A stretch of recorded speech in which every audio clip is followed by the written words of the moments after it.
Hi everyone, thanks for joining us for this morning's webinar. Today we're going to be looking at our top tips for manufacturing in NAV. I'm Adam, part of the Metaphorix account management team. I'm joined here this morning by Mike Smallwood, who most of you may know as our consultancy manager. Mike's going to be taking you through this morning's demo and presentation.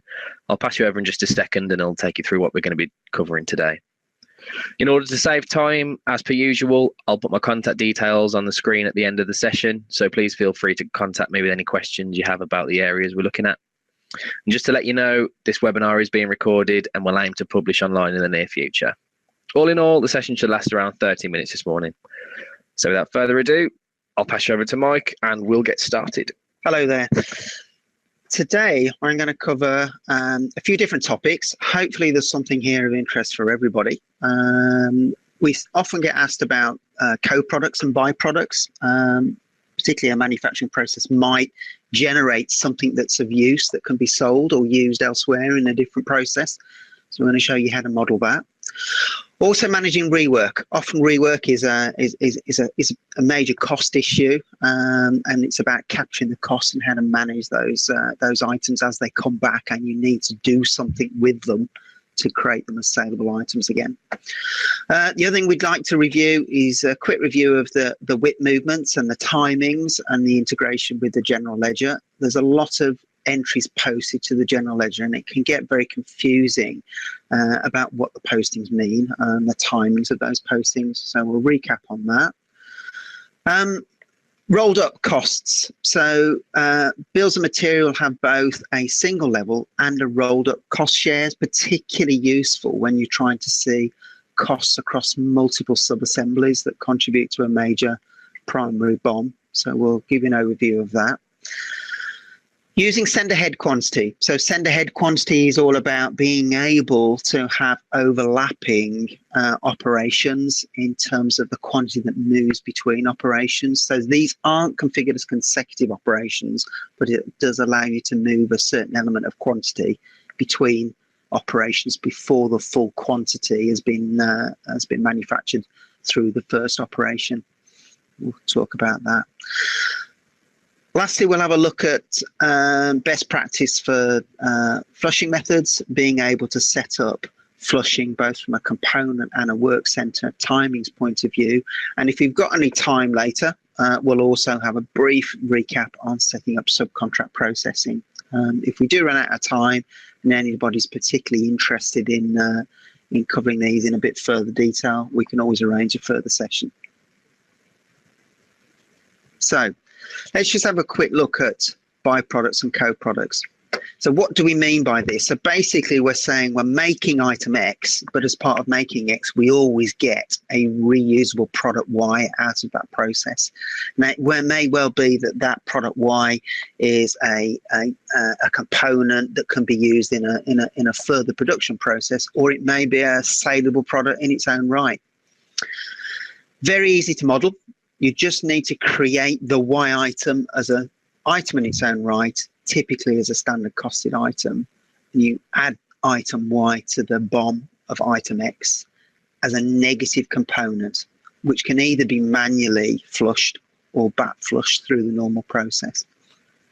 So just to show you that, what we'll quickly do is have a look at my sample manufactured item here.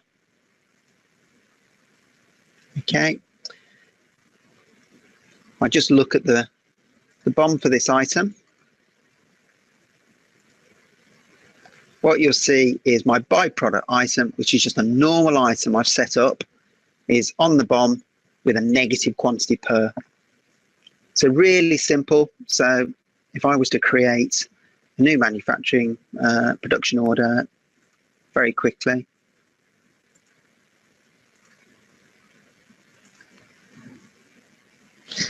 I'll create it for my parent item, which is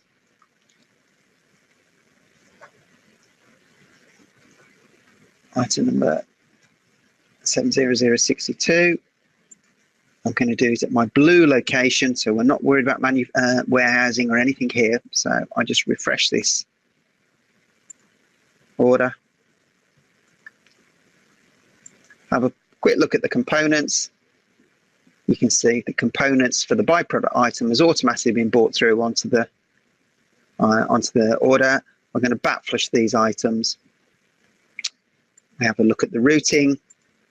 Very simple routing, which I'm manually flushing. So what I'm going to do here now is do line production journal. Put some time in, put my quantity in, post that. And you'll see here, if we just look at the entries, we've just got our output at the moment because we haven't finished the order. I've set this components for backflushing. So if I just change the status of this order, and go and have a look at my finished orders. Look at my entries here. Really simple. So you can see that my components, my normal components were these two items, 70,000, 63 and 64, which have been consumed. Okay. And I've also got a positive consumption for the byproduct. So this item effectively appears as a consumption, but it appears as a positive quantity. It's gone into inventory, so it's open, and that item can be put away as part of the normal manufacturing process like any other item. So that's byproducts and co-products. Let's have a quick look at rework. So the important thing with rework often is how do you book it and how do you track it? How do you manage the cost of rework and see the cost of rework from a quality point of view in terms of a manufacturing process? So what you do need to do is you need to book the defective item back into stock. Now you can either book that item into your normal production location or perhaps a dedicated rework location. You create a rework production order for the defective item, and then you manually add the defective item as a component. So in other words, the item that you're manufacturing, you need to add it back on as a component. You can amend the original components as required. So it may well be that you still need to consume some original components, or it might just be some labor time on the finished item that needs configuring. You manually add the operation for rework, and you can delete all operations, and then you book the output. So let's just follow that through. So if I just look at my items, what I'm going to do, first of all,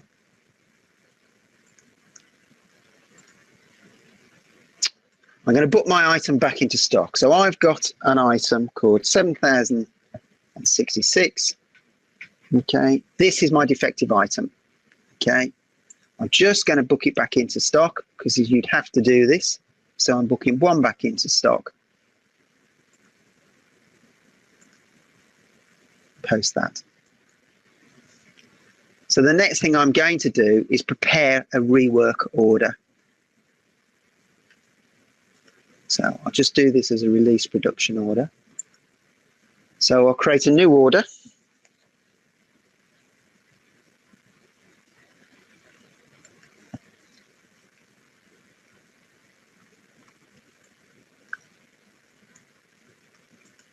Put my blue location in, refresh this order. Now, as this stands at the moment, okay, it's got the original components required for this order. It may well be that you don't need those components at all, but I'm assuming at the moment it's just some labor that I need to put in on this item. So what I'm going to do is I'm going to delete those items, and I'm going to put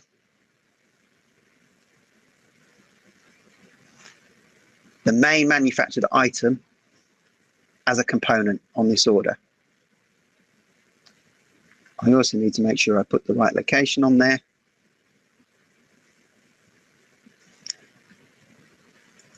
I look at my routing. This was the original routing. It just had a simple assembly work center on there. I'm going to delete that. And I've set up a dedicated work center for Rework. Now, what I've done on here is assumed a standard cost for Rework, but you could potentially set that up as a specific cost and enter the cost on the order if you really wanted to. Okay, so now this is set up as a Rework order. So as I say, only the parent item as a component and one process that is classed as Rework. So that now can be issued to the shop floor. The relevant time and additional materials, if need be, can be added to the order. When you're happy to process the order, we go through production order journal again. Let's say they've spent 15 minutes on it. I'm going to post that. I'm going to change the status on the order again. So if we come back to manufacturing and look at our finished order, hopefully what you'll see now is you'll see the parent item, one item going out and one item coming back in. So effectively what you're doing is you're consuming the item that you originally booked back into stock as a defective item, and you're putting one more fresh revised item that is ready for resale back into stock. And more importantly, if you're particularly interested, what you can do is you can report over your work center, your Rework work center, and report the costs that you spent on Rework. So it's really easy to start building up a picture of which items are generating lots of rework in your business and potentially have a quality problem that might need reviewing as part of the normal manufacturing process. Okay, so let's go on to work in progress. Right, understanding work in progress is quite key. There's a lot of financial postings. I've summarized them here. What I am going to do is do a quick presentation demonstration to show you the flow, because it can get very confusing. But fundamentally, what happens with work in progress, any consumption will debit the work in progress account. In other words, as you consume items, you're putting the cost of those materials into your work in progress account, which is typically a balance sheet account. And that will credit off against your component inventory account. So in other words, you're actually using components, you're taking them out of your component stock and you're putting them into your WIP account. The other thing you're doing in your WIP account is you're adding in time, cost of time, and that is a combination of the time, the unit cost on the work center, so it might be labor rates, and any manufacturing overhead rates. So if you've got manufacturing overhead configured on your work center per unit, you will get that added in as part of booking any time as well on an order. And where does that get applied? That actually goes straight to your P&L, because essentially that is an expense that's part of your normal operating expense and sits in your P&L on the credit side against your applied labor. Okay, when you actually output your finished goods, that effectively goes into your finished goods interim account, particularly if you're managing expected cost postings. It will go into your interim account and it will credit your WIP account. So in other words, your components are going into your WIP account as a debit. Your finished goods will come out of the WIP account at the expected cost. So not the actual cost, but the expected cost according to your bill of materials and routings. The last thing that happens when you change the status of an order, this is where all your variants get posted. So this is particularly important if you're a standard costed item. You're working with standard costed items. You've got a rolled up standard cost that relates to your expected material costs and expected capacity costs. Any variance, both from a material and a time booked on the production order, will get sorted out and posted to variance accounts as part of finishing the production order. Right, let's have a quick overview of this. So what we'll do is have a quick look at an item. So what I've got here, if I just go and look at my sample items, item number 7,066 has a standard cost of £16.50. It actually uses, if we just look at the components for a second, uses these two components.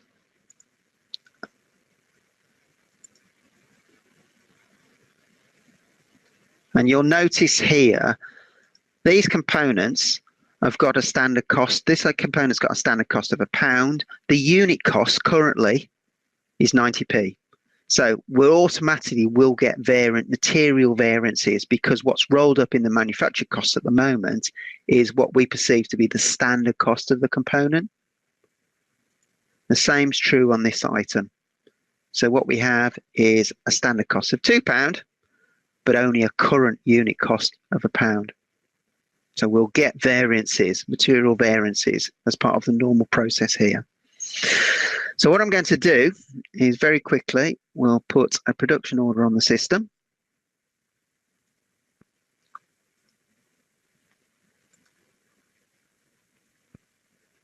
I'm going straight to a released order.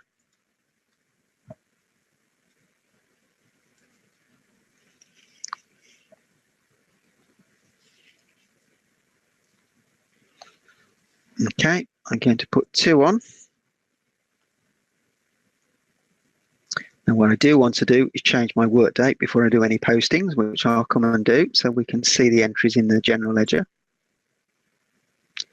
Okay, so just to recap what I'm expecting here, if we just look at the statistics screen, okay, this is our standard cost, £33.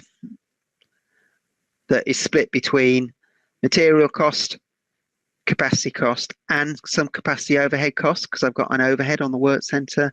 And this is my expected cost. Okay, so obviously capacity cost and capacity overhead are the same, but at the moment it's taking in the current average cost of those components. So I am expecting to spend less from a component cost on this than is actually currently planned in my bill of material and my rolled up cost. Right, so what I'm going to do just before, let me just change my date to be 6th of the 6th, which I know I haven't got any postings on. Right, so what I'm actually going to do now is I'm going to book some output. So let's go back to that production order.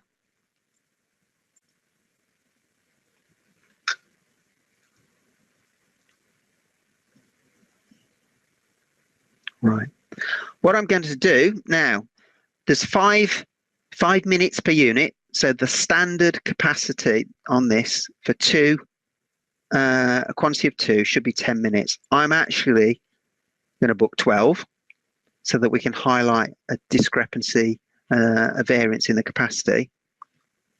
And now I'm going to post that. Right. So if we actually go to entries now, and I look at my output, and I navigate to my GL, what you'll actually see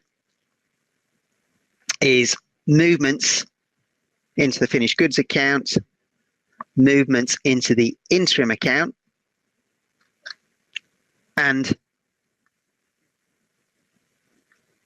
capacity in the overhead applied and direct cost applied in the P&L. So the easiest way to see those, now you see we've got quite a few entries there already.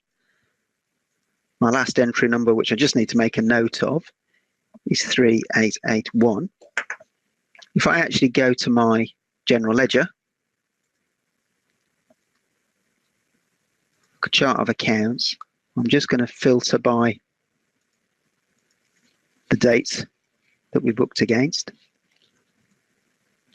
And what we're looking for is the net change. So basically what we've done, let me just come to the top here and we look at our balance sheet accounts first.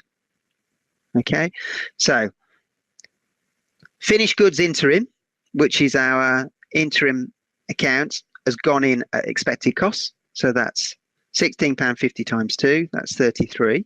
Okay, and we've also got a negative balance on the WIP account. And this is what does get confusing, because if you book output before you book consumption, WIP will always appear negative first. Okay, so that's effectively the cost of our capacity, both from a direct cost per unit and a capacity overhead. Okay, and then if I actually scroll down to the P&L here, you'll see here was the capacity. That's the opposite entry of that £20.40, split between the direct cost overhead per unit and also the overhead applied per unit. Right, the next thing I'm going to do just to finish that is change status. Now, what I am going to do, I'll just come back to manufacturing for a second.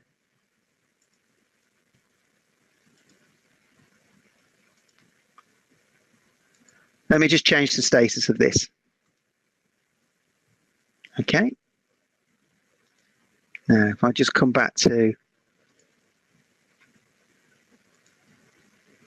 my finished production order. Now we've got our consumption. Okay. If we navigate on this, we've got more GL entries now. So we just go in descending order. Effectively, what we've done, that was where we got to before we booked our consumption. So we booked consumption by virtue of backflushing, and we backflushed because we'd got automatic flushing on change status of the order. So effectively, the movements now that have taken place are booking the raw material out of stock and updating the WIP. So in other words, the WIP account gets debited by the cost of the raw material. Again, if we just quickly come back to our chart of accounts,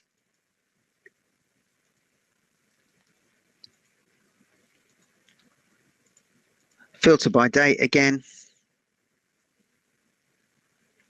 all the movements are in the balance sheet.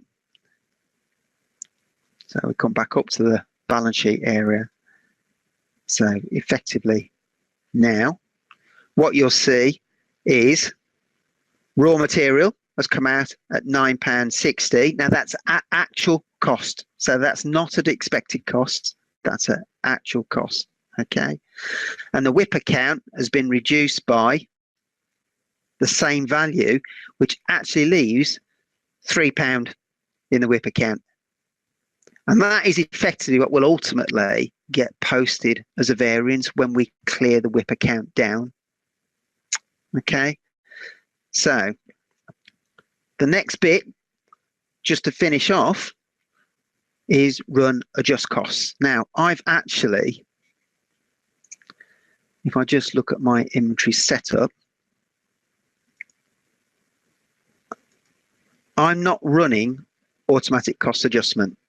I deliberately switched this off so that you can see the changes that happen when you move it. If that is set to automatic, that will automatically happen as part of finishing the production order, assuming you've got automatic cost posting ticked on here. So what I need to run now is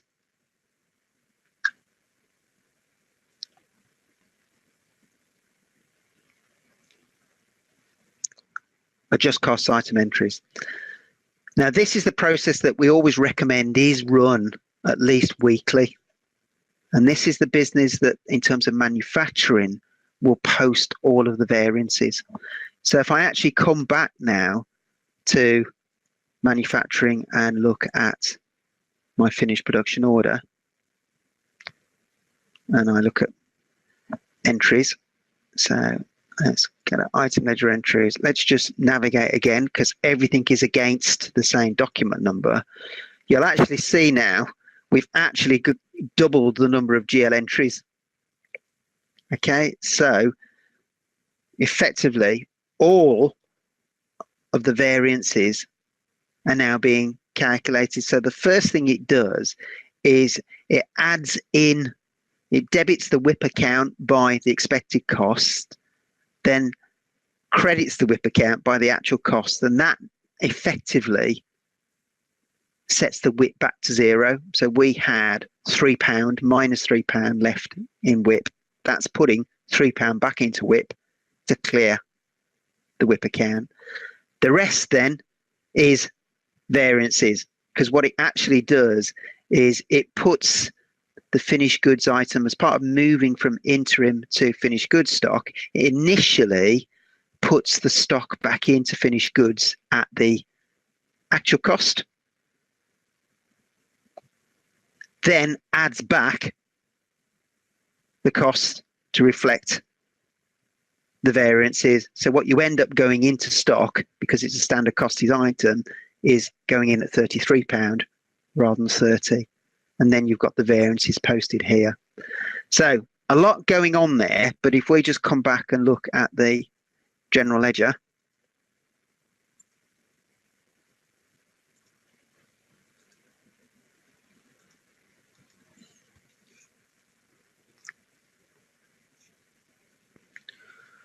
what you should see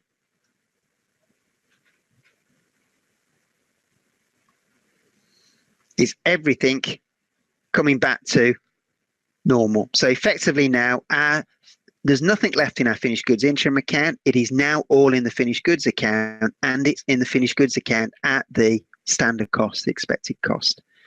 The raw material account was only ever debited by the actual cost of raw materials, so that's correct. And then the differences should all be down here in the P&L. So effectively, we still have our direct labour and our overhead applied as part of the initial output postings, and then we have material variances. Notice the material variances are negative, and that's reflecting the fact that we've effectively expected to be using more material from a cost point of view than we actually needed to.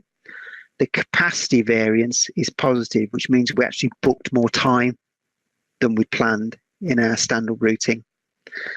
And of course, on the capacity variance, we also have a capacity overhead variance as well, because we've got overhead on the account. So just to recap, there are a lot of postings, but if you follow it through, it does make sense. So let's just recap on a couple of points worth considering. Booking output before components will show negative WIP, and that's the normal process. Most people will tend to book output, particularly around backflushing, before they book the components. The production order status must be changed to finished in a timely manner with automatic cost posting and cost adjustment running. Okay, so in other words, what you can't do is leave production orders with the output booked but not finished, because you won't get true reflection in the general ledger of what your costs are. You must run adjust cost item entries, and you obviously must post costs to the GL. So you're either running those manually through those batch jobs, or you have inventory set up to do those things automatically when you finish the production order. And the last points are positive variances will show, in terms of looking at your variance accounts in the PL, positive variance effectively reflect the fact that it's costing more than planned from a component point of view and a routing costs. Any negative variance, it's costing less than planned. Okay. Now, obviously, if you're dealing with material variances, you may have material variances for any number of reasons. You may be actually using more material than you planned. The current cost of those materials may be different because you're ending up paying more than planned or less than planned. So typically, if you're seeing lots of variances, what you need to do is do two things. You need to periodically review the efficiencies of your manufacturing operation, actually to validate whether you're using more material than planned, or you need to look at doing a standard cost roll up again. And change your standard costs periodically on your materials. Okay, so that was quite an in-depth view of work in progress. It gets a little bit lighter than that now. So if you're still with us, hopefully you're still finding this of use. The next thing I just wanted to quickly cover really was cost shares.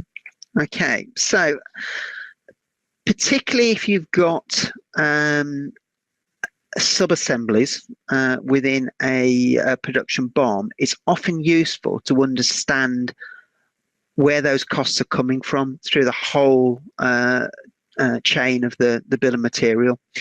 So at a BOM level, you always have rolled up costs and single level costs. Clearly, if there's only ever, if there's no sub-assemblies in a BOM, they equate to the same thing. But if you've got sub-assemblies, you can see different things at different levels within the BOM.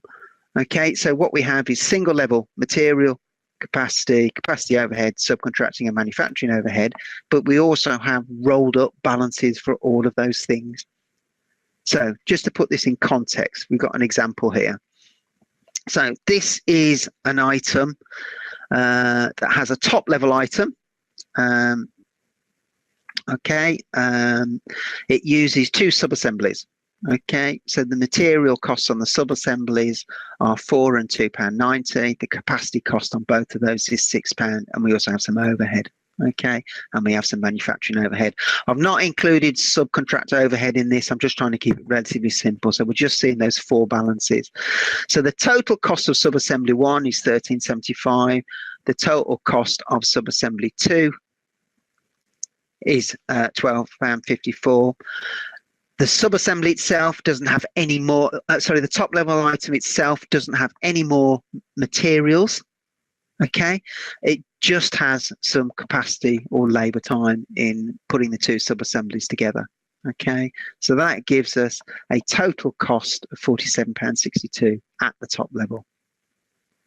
So when we're looking at rolled up costs, it's useful for visibility of the total cost by type. So in a rolled up cost, we can see at the parent level, we're using £6.90 of material, or we're using £24 of labour or capacity, £10 of overhead, and £6.72 of manufacturing overhead. If we look at the same item at single level presents a slightly different view. It equates to exactly the same total cost, but essentially all you're doing at single level is you're looking just at the value add at that top level component. So in other words, at a top level, at single level costing, we don't see the fact that there's £6.90 of material. At top level, all of subassembly 1 and subassembly 2 are considered a material cost that's going into the top level. So in other words, it's £26.90 of material cost at the top level. Okay, and then all we're interested in is seeing what capacity is required at the top level. So we see a different picture. We see single level at the, for that parent item of £26.90 of material, which is the total of the £13.75 and £12.54 for the sub-assemblies. We're seeing the capacity that's just required at this top level, and we're seeing the capacity overhead and manufacturing overhead that's just required at the top level. So they both give the same result, but you're just seeing it from a slightly different perspective. Okay, if you want to see that, the best place to go and see that is, we just look at items for a second. And if I just look at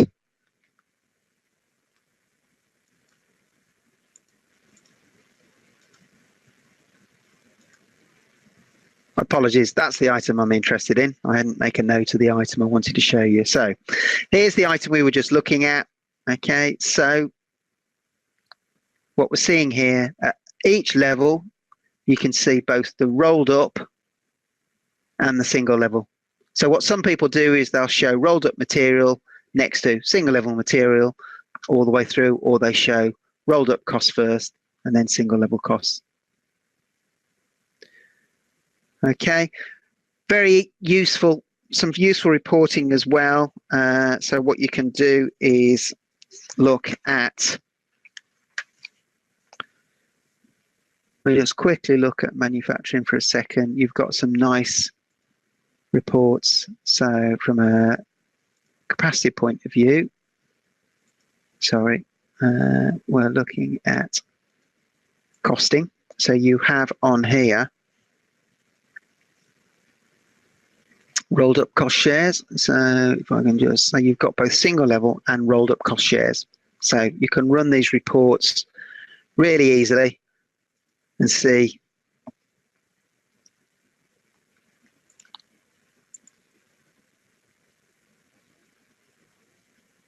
either single level or rolled up. So you get the choice to view single level or rolled up on the same report if you want to. So it's always useful looking at the reports. That's rolled up cost shares. Quick look at send ahead quantity. Send ahead quantity is quite useful if you have modeled serial operations, but you can start one operation before the previous operation has completely processed the full quantity on the order. So what effectively you're doing is you're releasing a portion of the manufactured output from one operation to the next before the full order quantity has been processed. Okay, it doesn't change the overall effort, but it does build an overlap between operations that allows the next operation to start before the previous operation has finished. So effectively, it reduces the overall lead time. So what we can do, just to show you that in operation, what we'll do is have a quick look at our old favourites, the bicycle. So what I'm going to do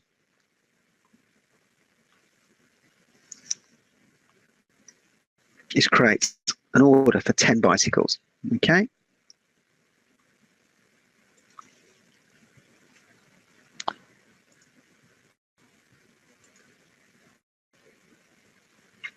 And let me just put a due date of the 31st.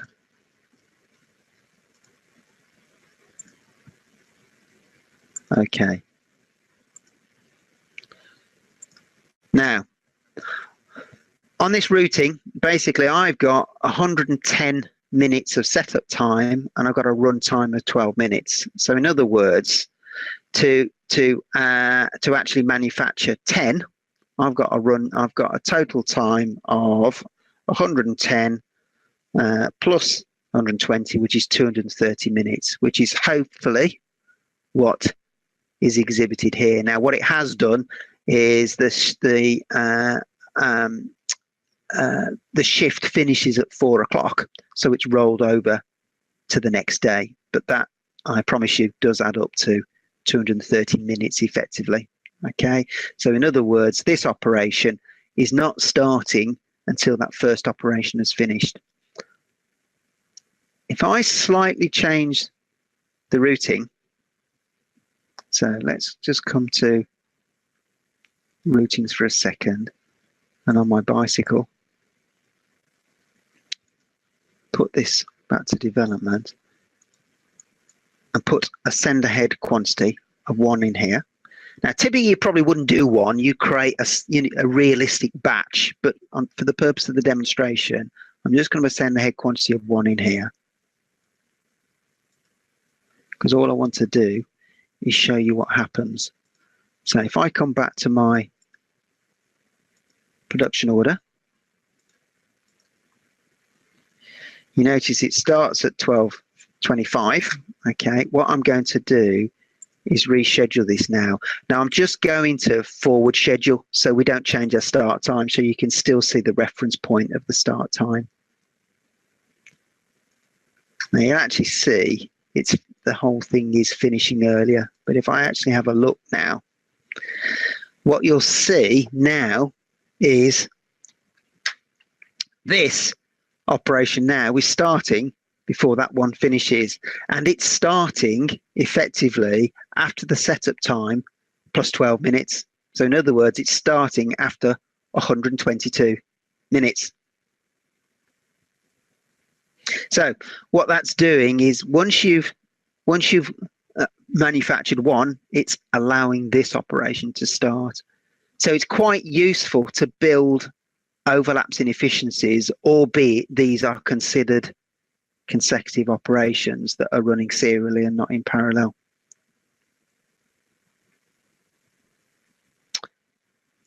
Right, let's have a quick look at, whoops, let's have a quick look at flushing methods. Right, most people are reasonably au fait with flushing methods, but it's worth understanding the different configurations that you can apply to achieve different results. What do we mean by flushing? What we're talking about is flushing materials or time on operations. Okay, most people would model flushing on materials, but you can do it on operations as well. Okay, so where you specify the flushing methods are on the work center and on the items or stock keeping units, if we're talking about stock keeping units as well. So what we mean by flushing is we can have forward flushing, backward or manual. On work centers, what we mean by forward flushing is times posted as soon as you release a production order. So if you're using forward flushing, you have to be working with firm planned orders that get positively moved to a status of released. And what that will do is it will flush the time as soon as you release the order. Okay. Backward flushing effectively is the same thing, but it flushes the time. So first of all, for forward flushing, it flushes based on planned output, not actual output, but planned output. Backward flushing flushes based on actual output, but it will only do it when you change the status of the order to finished. Okay, and most people understand manual flushing. Manual flushing is where you book the time on the production order, either through the production journal or the output journal. Same thing's true of components. Forward flushing, it actually posts the quantities based on planned output during the order status change from firm to planned. And backward is posting the quantities based on actual output. And manual is flushing when the user keys that consumption on the production journal or the consumption journal.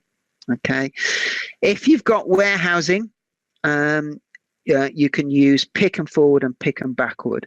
The thing to remember on forward flushing for warehousing, you have to use routing link codes, and routing link codes tie the components to particular operations. And what you can't do with warehousing is flush on release of the production order because you haven't picked the stock yet. Okay, so if you're setting up warehousing, you typically will have an initial operation for picking, and you will flush on completion of that picking operation. Okay, same with pick and backward, but you're flushing based on the actual consumption that you've picked or put in the shop floor bin, and we'll come on to that in a second. So warehouse considerations: pick them backward and pick them forward, and manual flushing. Assume warehouse picks are used. So you have to be using warehouse picks. All right. And flushing will be from the 2 production bin that's set up on the location header. So you have to be using picks if you're using pick backward, pick forward, and manual. If you're using backward and forward, flushing will occur from the open shop floor bin that's set up on the location. So what people tend to do is they'll use warehouse picks for high value or key components on the production order, but they'll use backward or forward flushing for low value shop floor stock. So if you're trying to keep line side stock of nuts and bolts and bits and pieces topped up, you don't want to be picking those things. You would be topping up those bins on a periodic basis, and you'll be setting those components, those items, to be backward or forward flushed. But the thing to remember is if you're backward or forward flushing against the open shop floor bin, you must be manually replenishing those bins via bin to bin movements in the warehouse. So a couple of quick scenarios. Can I just check how we're doing on time? We're all right. So a couple of quick scenarios. So typically people will use these scenarios. So the first scenario, completely backward. Okay. So the idea here is that there's actually no user intervention whatsoever. Okay. So the user's not keying any time, and the user's not keying any output. Now, where these are traditionally used, they're short life cycle for production orders, where component visibility is not important when an order is being processed. So if you've got an order that's been released, okay, and it's got a relatively short life cycle, it's not important to you as a business to know where components are at all times. You can use backward flushing on that basis. And the other thing to remember, it's only of value where there's little or no variation from the standard production time or standard output quantity and standard expected materials. If you've got high variances, arguably you want to be using manual flushing to record the actual components used. All right. The other scenario, and I'll demonstrate these 2 quick scenarios. If you can forward flush material and backward flush time. So typically this will be used in a longer life cycle production order, again where you don't need to worry about high variation of usage of components, but you do need to show accurate stock on components and component availability. So if you've got a long running production order, you can flush your components and down date your stock as soon as the production order is released goes from firm to release. Okay, but the time you can output when the order's completed. And then the last thing really is perhaps a more warehouse controlled scenario, where you can flush materials during particular operations, and you manually record the time and the output on each operation. So this is where basically you've got multiple operations in a production order, and you want to show the materials consumed on one particular operation. That's where you'd use backward flushing on your materials with a routing link code, and the routing link code would be linked to the appropriate work center that you wanted to flush the material against, and you typically show manual recording of time against that work center. So very quick demonstration to put all that in context. I've got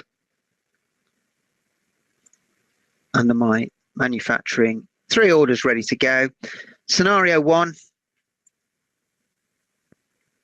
if we just look at this order, okay, so simple work center for assembly, backward flushed. Components backward flushed as well.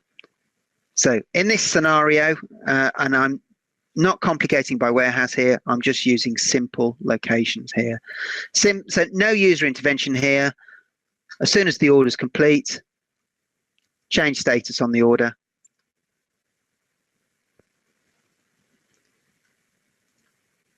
Done. So if I just come back to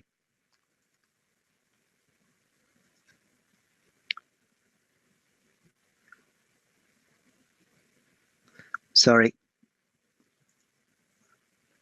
you spot my deliberate mistake. I actually changed the status from firm plan to released. Let me change the status again to finish. We just look at manufacturing now. We look at our finished order. Look at my entries. Consumption based on planned output. Output based on planned output. And capacity based on planned output time. So as long as you don't have variances in your manufacturing operation, that's a great one to use. Okay. Scenario 2. Okay. This one here. Backward on the work center. Forward flushing on the components. So in this scenario, you want to down-date your stocks as soon as possible. So if I change my status to released, you'll see it actually did the consumption as part of that process. So if I come into my order here and I just look at my entries, my components will be consumed. Okay. Thereafter, it's exactly the same. So if I change the status on the order, it will complete. Okay. Last one I just quickly wanted to show you was the final scenario.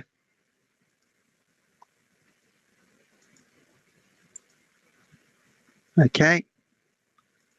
So this has a couple of operations. It has an assembly and it has a packing operation. I've got a routing link code defined against that operation. Now you can define these routing link codes to be anything you like, but the important thing is you have a code that links the particular operation to the particular components. Okay, so I'm not seeing it there. Yes, it is. There it is. So basically, I'm saying that these components will be flushed against that routing link code, and I've got that routing link code on the assembly. So basically, it's backward flushing, but it's only backward flushing as part of keying the output. So if I actually change the status on this order now to released, okay, I go to this order here, okay, I look at production journal. By default, it's showing me both operations here. Okay, let's put some time in there. Put the quantity in. I'm not going to post that one yet. If I post that,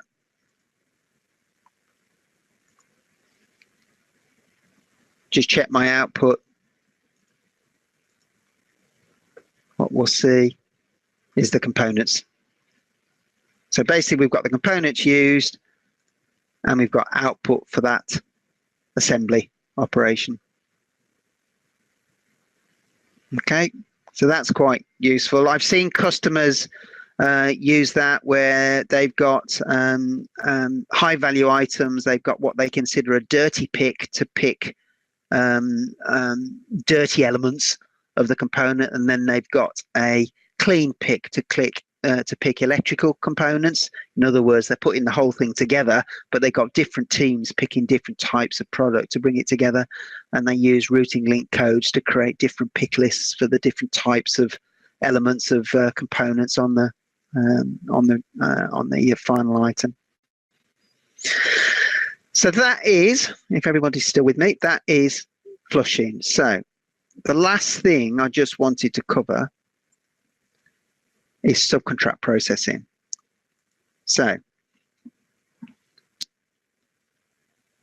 subcontracting can be configured in a number of ways. If you want to track the material through one or more subcontractors on an accurate basis, the best way to do it is have a dedicated routing or BOM for each subcontract process. Okay, so you create a work center for each subcontractor, and you use a routing or a BOM for each subcontract process. So in other words, if you've got potentially an item that goes through a number of subcontract processes, you create sub-assemblies and sub-assembly routings for each sub-assembly. Does potentially create quite a bit of maintenance, but it's the best way to do it to track the subcontract process and track stock through the subcontract process. You also need to specify stock keeping units for manufactured items and components. For the components, you have stock keeping units that show they're transferred from your main location to the subcontractor, and from the manufactured item, you show the stock keeping units to reflect transfers from subcontractor to main location. I'll quickly show this setup in a second. So the benefits of this are accurate tracking of stock across subcontractor supply chain. You do get controlled movement of stock. So you've got the business documents, the transfer orders, to manage that movement of stock rather than manually doing stock adjustments to reflect movement of components and finished goods between subcontractors, which I see people do sometimes. But it will require more maintenance in terms of BOMs, routes, and SKUs. Okay, so I'm not going to go through the whole process, but I'm just going to show you setup today. But I just want to recap on the process. So what you would typically do is you plan at the main location and the subcontract location at one point. So in other words, you're running MPS and MRP across multiple locations. And if you've got it set up correctly, you will get full movement of materials and manufactured items in terms of recommendations, which I'll show you. You use Subcontract Worksheet to create the subcontract purchase order. Now that is the service for the subcontract. So the thing to remember about that, it's not receiving stock when you receive that order. It's just updating the time on the manufactured order. Okay. So you create your subcontract purchase order. You obviously send that order to the subcontractor. As part of sending that order out, you pick and ship components that need to go to the subcontractor order, and that will be via a transfer order. You also receive the components at the subcontractor's location via the transfer order. Okay. When the subcontractor sends the finished goods back, you receive the subcontractor finished goods via the purchase order. And you'll also pick and ship the finished goods from the subcontractor via the transfer order. And then the last thing you'll do is you'll receive and put away the finished goods at the main location, again via the transfer order. So points 3 and 4 are both sides of one transfer order that is about movement of materials to the subcontractor. And points 6 and 7 are both sides of another transfer order that are about moving the finished goods back from the subcontractor. And the last thing you'll do is you'll change the status on the subcontractor production order, which would normally be set to backflush the components at the subcontractor warehouse. So I'm just going to quickly show you the setup for that. We won't spend time going through the whole process. We can always go through that. If anybody's interested and wants to have a separate session, we can do that. But what I'm going to do is just quickly show you the setup. Okay, so the first thing that you'll need to do, let me just look at capacities and work centers. The first thing you need to do is set up a subcontract work center. Now I've just called it subcon 1, but you typically have a work center for each subcontractor because it has to be tied to a vendor, the subcontract vendor, and that's how it knows to create the the purchase order when you use the subcontract worksheet in manufacturing. Okay. The other thing that people will tend to do is, from a scheduling point of view, I've got this set up as days. Okay, I'm pointing at a calendar of related to shop calendar related to days. Okay, and I basically have a capacity of 1 day for each 24-hour period, because essentially all you're doing is you're mirroring your normal supply lead time here. Okay. The units calculation is normally set to units rather than time, and that reflects a typical relationship with a subcontractor, a supplier, where you're paying a cost per unit regardless of the number of units that you're ordering. So whether you're ordering 1 or 100, you're paying a cost per unit. What you can do is set it to specific cost and then update the cost on the production order each time. I've also seen customers link the specific cost to a price list in purchasing as well. So there's different ways that you can do it. Okay. So basically, from a calendar point of view, it's days. I'm just showing 1 day available. Okay, because I'm not interested in timings with the subcontractor. I'm just interested in the fact that 1 day is 1 day in terms of lead time. Okay. Then what you do is you set up against your item, and I've got a sample subcontract item here. Here is my item. Okay, so this is my item. It has one process on it, just the subcontract process. I've got this set up with a setup time of 2 days. So that's my lead time. Okay, so basically, regardless of how many I order, that is my lead time. Okay, and that's what's mirroring a traditional purchase lead time. Okay, if I just look at the production BOM for this item, I'm using these 2 components. Okay, so the next thing to do is set up stock keeping units, and I'll just quickly show you the stock keeping units. Okay, so the important thing is for all of your components that you're moving between your subcontractor and all of the finished goods you're moving between your subcontractor, you need to set up appropriate stock keeping units. So these 2 items are my materials. So at my main location, blue, they're just purchased. So the normal process of purchasing. Okay. But those 2 items at the subcontract location are transferred. Okay. And they're transferred from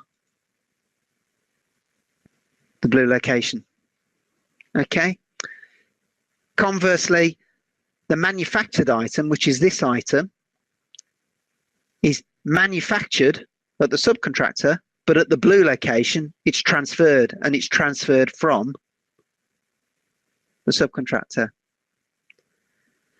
So I've got 1 sales order on the system for this parent item, just to demonstrate the demand. So if you've got all that set up correctly, I just go to planning worksheet. I'm just going to delete those for a second and show you this. I do my calculate plan. So the important thing is, these are the only 3 items I'm interested in. Typically, you wouldn't select those items, but what you need to do is you need to plan for all of your locations in one go. So I'm just going to plan between today's date and the end date of the month.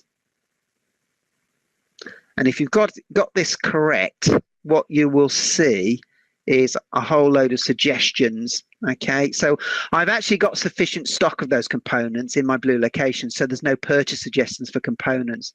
But essentially, the MPS process, in other words, the independent demand, triggered a transfer for that end date, which is the date I require on my sales order. It's actually the day before because I've got a lead time of 1 day in the location. The day before, so I need stock to come back from the subcontractor, okay, on that day.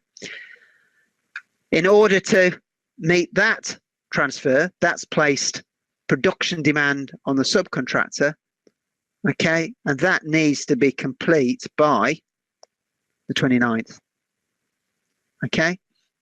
But I have, in other words, to meet the start date of that transfer order. And then what I have here is transfer of components that need to take place from the blue location to the subcontractor's location. And they need to get there by the 25th to reflect the start date of that production order. Appreciate that's more than 2 days. There's obviously a weekend there as well. Okay. So basically, I've got the start and end times all married up now and all the transfer orders generated. Okay, so what I can do, those will get consolidated onto the same transfer order. So I've got one transfer order for the components and I've got one transfer order for the finished items coming back from the subcontractor. So as long as you accept those actions and you follow that process, you will get an accurate flow of materials and finished goods between yourself and the subcontractor. But it does necessitate a degree of discipline in terms of processing transactions. Anybody's got any questions on that or wants to go through a session on setting that up, I'm more than happy to cover that off in more detail with anybody.